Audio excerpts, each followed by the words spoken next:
여러분 안녕하십니까. 고종환 TV를 진행하고 있는 고종환 한국자산관리연구원장입니다. 오늘은 어제 있었던 그러니까 11월 30일 날 농수산물센터에서 AT센터죠 있었던 매일경제가 주관하는 서울 머니쇼 플러스에서 제가 강의를 했었는데요. 많은 분들이 오셨습니다.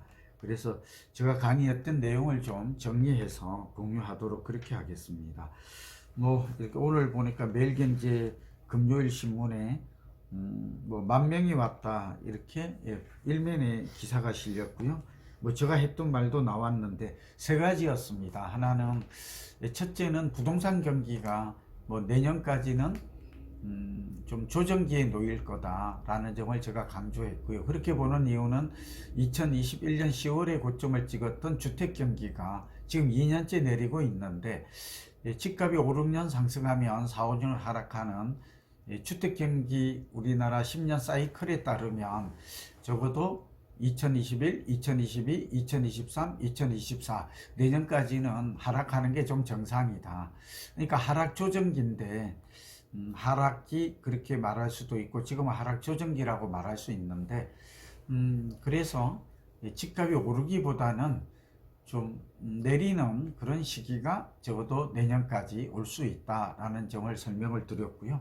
근데 이제 조건이 있죠. 부동산 시장에 영향을 미치는 변화 요인, 변수라고도 하고 변인이라고도 하는데 한 10가지 말씀드렸었잖아요. 근데 가장 중요한 게 금리와 실물 경기와 수급과 정책 이런 변수인데 그러나 미국이 이 금리를 언제 내리는지 또 이 금리 인상이 촉발된 게 우크라이나 전쟁이었잖아요. 그러다 보니까 이제 우크라이나 전쟁이 언제 끝나서 유가와 곡물 가격 그리고 이제 원자재 가격이 좀 안정될 것인지. 그러니까 이제 금리란 결국 경제 성장률 더하기 물가 상승률이니까 물가가 좀 진정이 되어야 미국도 금리를 내릴 거고 또 물가가 안정되려면 우크라이나 전쟁이 지금은 또 28 전쟁까지 들어가 있잖아요. 좀 끝나야 돼요. 그래야 미국이 금리를 내리고 금리 동조화해서 우리도 금리를 내리게 돼요.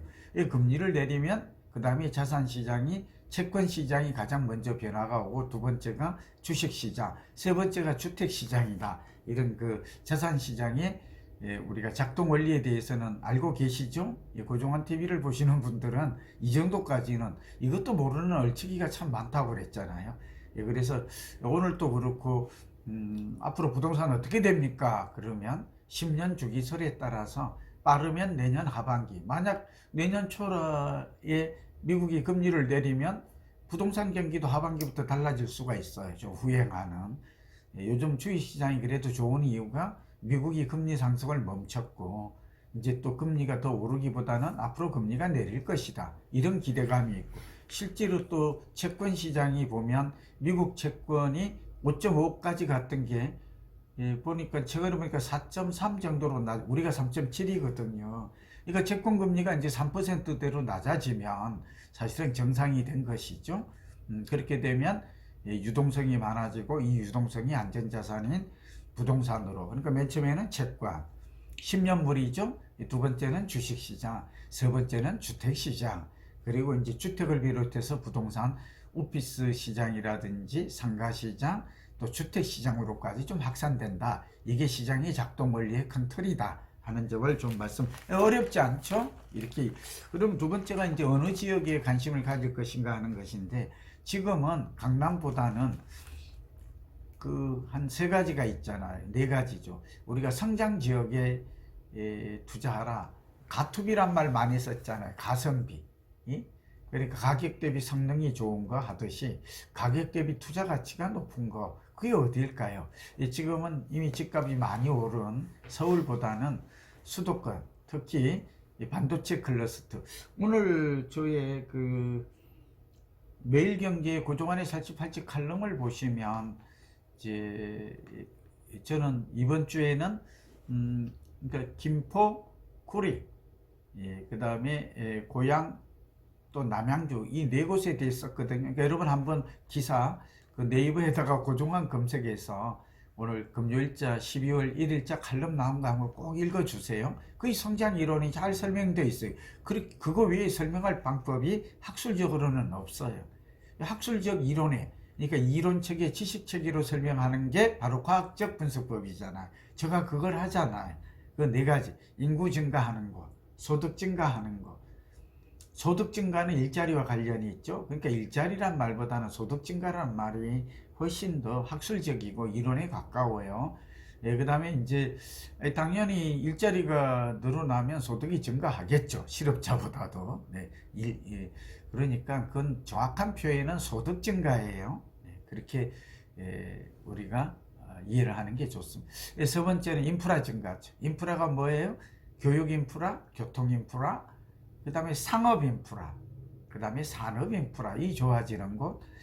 마지막이 이제 행정계획인데, 그러니까 서울과 수도권은 행정계획이 지금 잘 성장계획으로 잘 짜여져 있다고 말씀드렸잖아요. 이거 다시 인구 증가, 소득 증가, 인프라가 증가하는 곳이 어디, 그곳이 어디예요?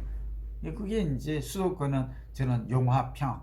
그러니까 이제 주간동아의 또 칼럼이 다음 주에 실릴 거예요. 오늘 원고를 탈고했는데 그 용화평이에요. 용인, 화성, 평택. 그리고 여기에 가까이 있는 인근 지역도 여기에 낙수 효과라고 그래서 효과를, 그게 어디예요? 오산이에요. 그러니까 수원과 화성 그 사이에 있는, 수원도 크게 보면 영향을 받죠.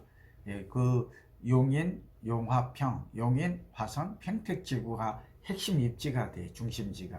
그 옆에 있는 오산이나 안성, 이런 지역들도 수혜를 볼 것으로 보인다. 이래서 이제 이런 지역들에 관심을 좀 갖자 하는 말씀을 좀 어제 강의 때 드렸고, 세 번째는 그러면 이제 상품 선택이죠. 그러니까 시기 선택, 지역 선택, 상품은, 그러니까 주거 상품은 정확하게 말하면 아파트를 좋아하니까 어떤 아파트가 유망한가, 이래야 이제 투자가 활용점정이죠. 이제 마지막 투자처까지 나와야 우리 궁금증이 해소되는 거잖아요. 이거 이제 성장 법칙이라고 그러기도 하고 성공 법칙이라고도 하는데, 그런 것들은 이제 우리 최우성 본부장이 용화평에 대한 아파트 어느 아파트인지는 한번 여기 넣어서 자료를 이렇게 한번 넣어서 해줄 것으로 이렇게 기대를 합니다. 그래서 여러분, 오늘은 부동산 경기 어떻게 되나, 내년까지는 하락 조정기에 놓인다. 근데 하락 조정기였는데 올해 상반기는 왜 올랐습니까? 하면 이 설명은 부동산 경기가 오를 때도 상승기에도 주구장창 오르지 않아요. 기억하시죠? 매년 오르지 않아요. 오르다가 잠깐 쉬었다가 다시 오르는 계단식 상승을 하거든요. 반대로 내릴 때도 많이 내렸기 때문에, 작년에 많이 내렸기 때문에 많이 올해 상반기에 9월까지 반등했고, 그리고 다시 또 좀 내리는 모습이 지금은 나타나고, 이런 현상은 올해 상반기까지는, 내년 상반기까지는 나타날 것이고, 다만 내년 하반기 이후에 미국이 금리를 언제 내리는지, 우크라이나 전쟁, 28 전쟁은 언제 끝나는지, 글로벌 경기는 언제쯤 좋아지는지, 유동성이, 금리를 내려야 유동성이 풍부해지는데 이것들이 자산시장, 채권시장, 주식시장, 주택시장으로 언제 어떠한 방식으로 들어올 것인지, 이런 것들을 면밀히 관찰해 봐야 한다는 거예요. 지금으로 봐서는 막 언제다 이렇게 얘기하는 게, 그걸 그렇게 말하는 사람이 있다면 그 사람이 이상한 거예요. 네? 지금 아시다시피 부산 엑스포도 될지 안 될지 임박해서도 몰랐잖아요. 근데 우리 알 수가 없어요, 미국에. 그래서 저하고 유로 상담 받았던 분들이 꽤 많이 오늘 또 질문이 들어오는데, 그 외에 저 할 수 있는 말이 없습니다. 그리고 지역은 인구 증가, 소득 증가, 인프라가 증가하는 지역에 관심을 가지고, 이것들이 가격이 내릴 때 무릎에서 좀 왔을 때 사고, 그 다음에 어깨쯤 오면 파는 거다. 이거 외에는 제가 여러분과 더 이상의 교과서에는, 미국 교과서도 그렇고 부동산 경제학, 경영론 아무리 책을 뒤져봐도 더 이상 이 이상의 깊은 이론은 없다 하는 말씀을 드리면서, 오늘은 그 서울 머니쇼 플러스에서 저 강의했던 내용을 요약해서 다시 한번 여러분과 공유하고 설명을 드리는 시간으로 했습니다. 여러분, 날씨가 춥습니다. 건강 유의하시고 앞으로도 건강하고 행복하십시오. 감사합니다.